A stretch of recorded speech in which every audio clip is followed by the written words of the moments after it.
Good morning, guys. It's Erica with C Squared Farms. This morning I was getting the gallon of milk out of the freeze dryer, and I thought this would be a great opportunity for you guys to see what a gallon of milk looks like when it's freeze dried. All four of our trays are from the Harvest Right size medium freeze dryer. So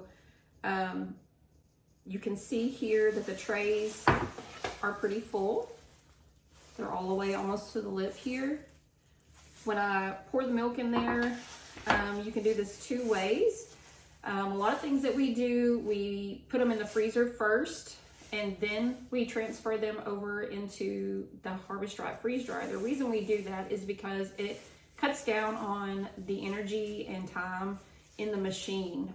In our opinion, I think that it is less work on the machine because you're freezing it beforehand. You can always just put raw milk straight into the freeze dryer, no problem. This just works best for us. But getting it out today, I thought that I would just show you what it looks like when it's freeze dried. It just looks like a big sheet of ice or snow, honestly. And I wanted to show you how we're gonna prep it to put it in the Mylar bags and seal them up so you have them for a long time. It's kind of like the consistency of instant potatoes or your dried milk that you can get in the store. But this is what I do. I just go through, crumble it all up with my hands.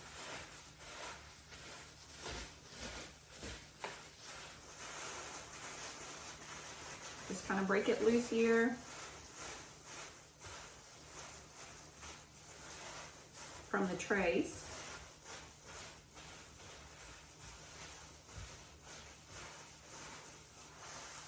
It's kind of satisfying, to be honest.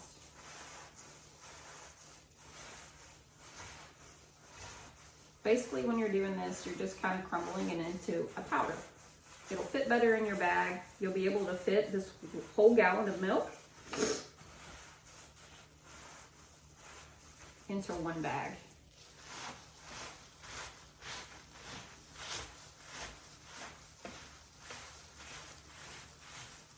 This also gives you the opportunity to make sure that the milk is done. If you are crumbling it and you feel that it's cold, then you know that your milk is not done. Or if it has like a rubbery consistency, anything that doesn't feel like dried milk or your dehydrated potato flakes, that's not normal. You want to make sure that you get all of the moisture out of your milk, okay? And this goes for anything. We do our homegrown potatoes this way. We mash them up. After we cook them, we mash them up, and then you can have instant potatoes. I actually had those for Thanksgiving this year from last Thanksgiving. It was a nice way to be able to put our extra leftovers that didn't get eaten up for us for the next year, or for any time we wanted to just have Thanksgiving mashed potatoes. Did the same thing with our green bean casserole and also with our sweet potatoes from last year. And when we rehydrated them this year and had them, it was actually great because it was less work for me on Thanksgiving. But it's just nice because it's instant. You just boil some water, add it back in, and you've got your mashed potatoes, your green bean casserole, baked beans, whatever it is that you want to put back up. So like I said, I just go through, make sure that it's all good and crumbled. Doesn't have to be perfect, you guys. I'm a simple person. I try to do things the simple way here on the farm. Simple way is the best way. I feel like it's the only way to life, honestly. So once I get this done, I'll give you guys a up close look here. You can see it's just nice and powdery. Dry, there's no cold spots in it, okay? It's very serious to make sure that it's dry really well, okay? Anything that comes out of the freeze dryer, you want to make sure that it's dry. This took us about a whole day. I put it in the morning and it was done yesterday evening. I did let it run over. I do that with everything because I would rather be safe than sorry. I would hate to put up this raw fresh milk that I get from one of our friends' dairies. I would hate to put this up and it go to waste. So I really enjoy being able to make butter. So I go to a local dairy down the road from one of our friends, Miss Jessica, and get milk from her. I get the cream off of it, and then I turn it in to regular old milk. Can't beat that. It's amazing. But so with the raw milk, it's just better for you guys. It's way better. You don't have, it's not been processed, it's not been done, whatever it is that they do to all the milk at the store. It tastes amazing. I get butter from it. We also get buttermilk because I love to make homemade ranch. I make my own homemade buttermilk ranch, and a lot of my friends really love it. So I try to get lots of uses out of 1 gallon of milk. So this is the one use that we have for it. Got it all mashed up here.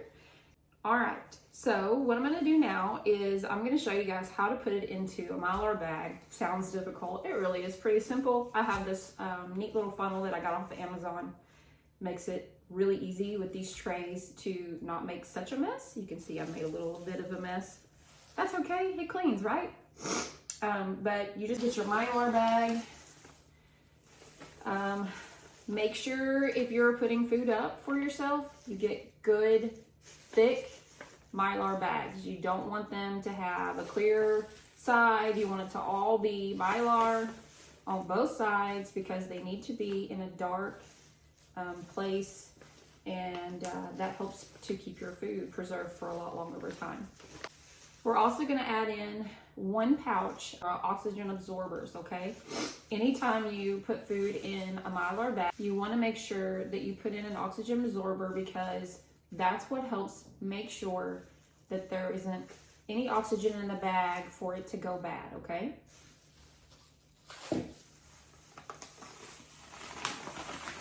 I like to stick my hand in my pouch. I like these because they have the gusset at the bottom, so you can sit them up on the counter. I'm gonna open up these oxygen absorbers.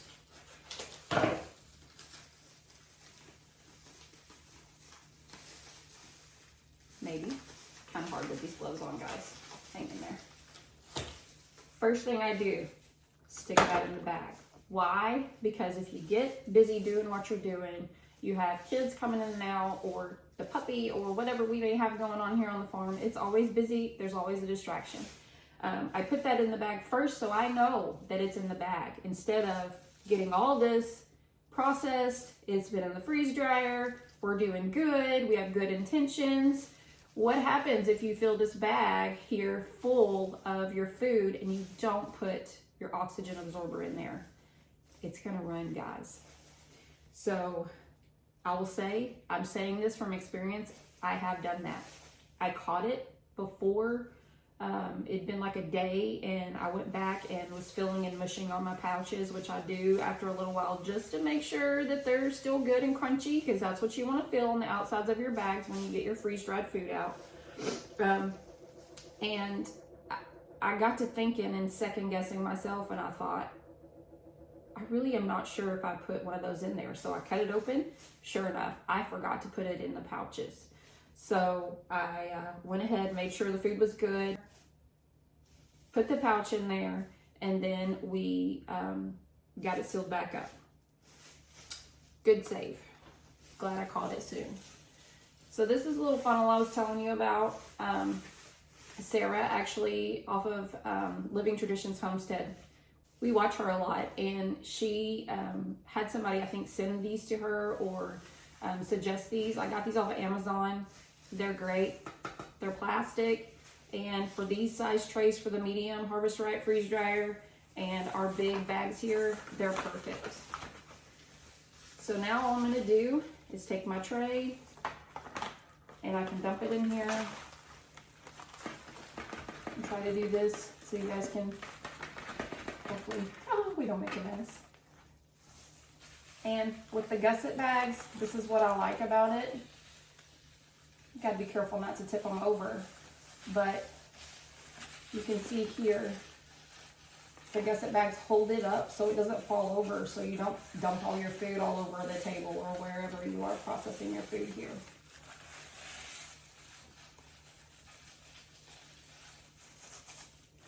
So I just go through the tray and do that. I'm gonna set this one to the side, get started on the next one.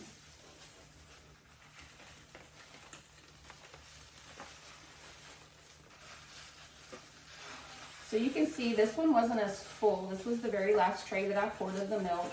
My process this time in the milk is I really needed to get it in to the freeze dryer and get it going.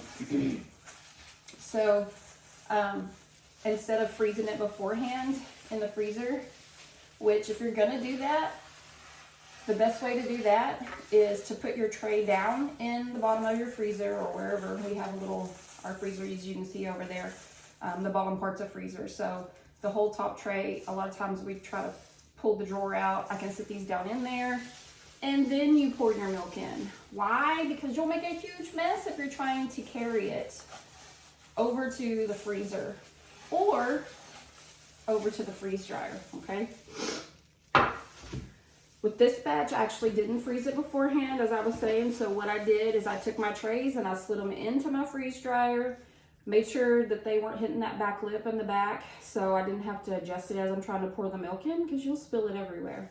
So what I ended up doing is I just slid it into the freeze dryer, made sure that I got it level in there, and then I pulled the tray out just a little, just enough to have about this much of a gap on the outside of my freeze dryer, and that was plenty of room to pour my milk out of my gallon jug into there until I could see that it was filled almost all the way to the top of the trays.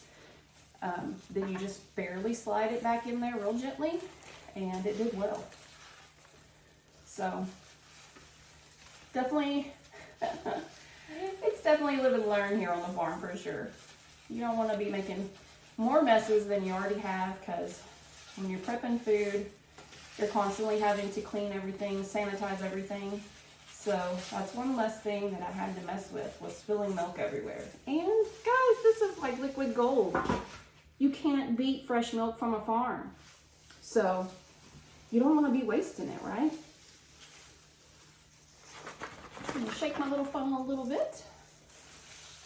We're gonna pour some more in here. This is the last tray. So what I was saying earlier is ended up filling up 3 full trays and about 3/4 of the other tray for 1 gallon of milk in the Harvest Right freeze dryer that's the medium size.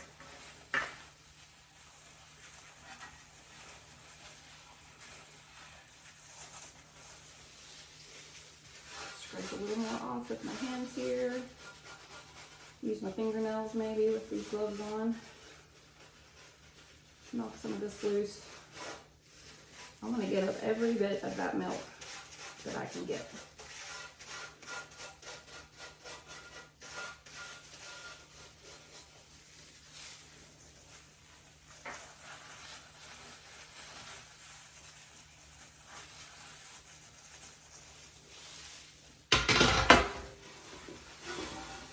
Just going back, doing the same thing.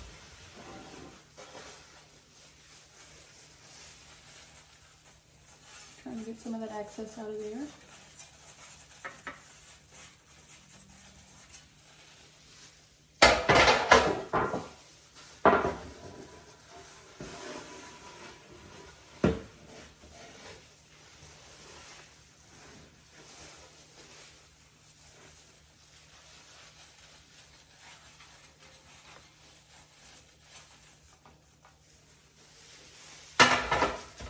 All right.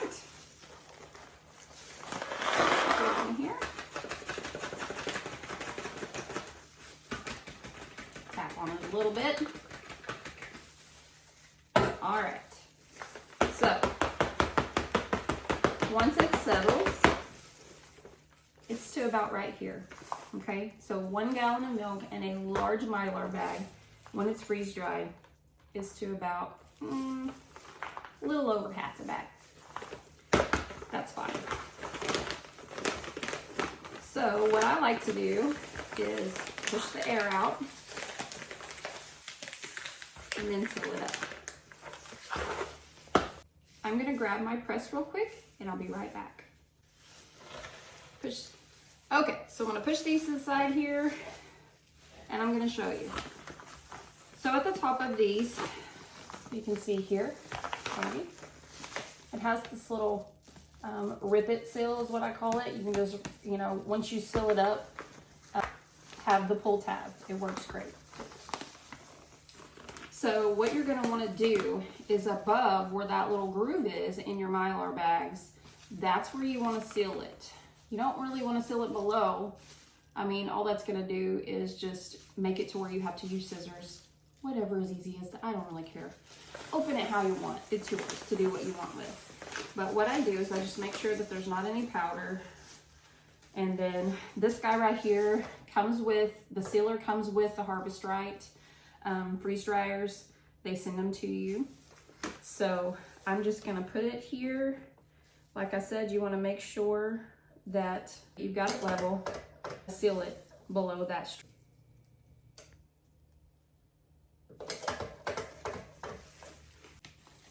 The next thing I do is I want to make sure that when I run my finger down that little lip on the outside where it's sealed, that there isn't a spot where I can pull it back open, okay? You want to make sure, the same thing with the O2 absorbers. It's not going to do you any good if it's not sealed up right, okay? So it seems like it is, but I'm one of those people that, you know, I'd rather just make sure.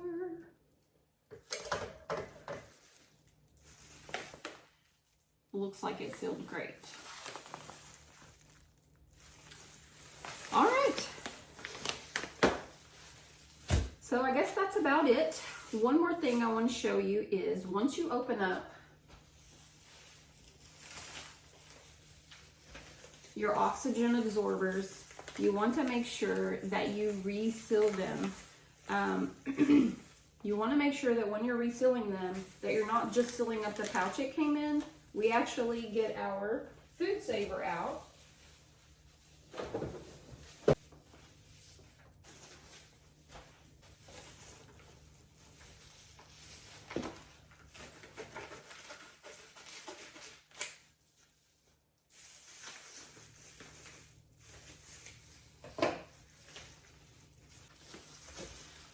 All right, this guy is handy dandy too. So what I was saying about the oxygen absorbers is you don't want to seal them back up in the bag that they came in because that doesn't really allow you to suck all the air back out. So I'm just going to stick this in here.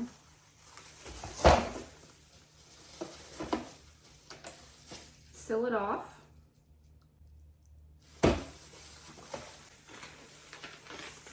Just like that. And then this one, because this little bag that I cut is a little more narrow. I'm just going to spread them out in here.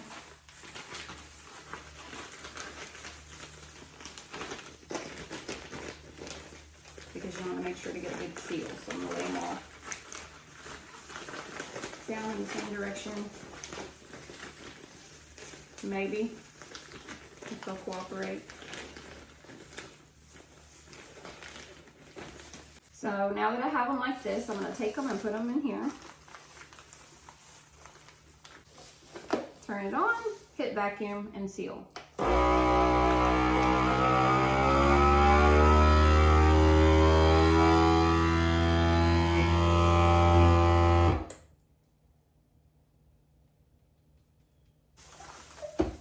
Now you can see that they're sealed back up. There's no oxygen in there and they're good to go. You guys want to keep them stored like this so they don't ruin, okay? That's another thing. Doesn't do you any good to put an oxygen absorber in something if they are no good, okay? All right.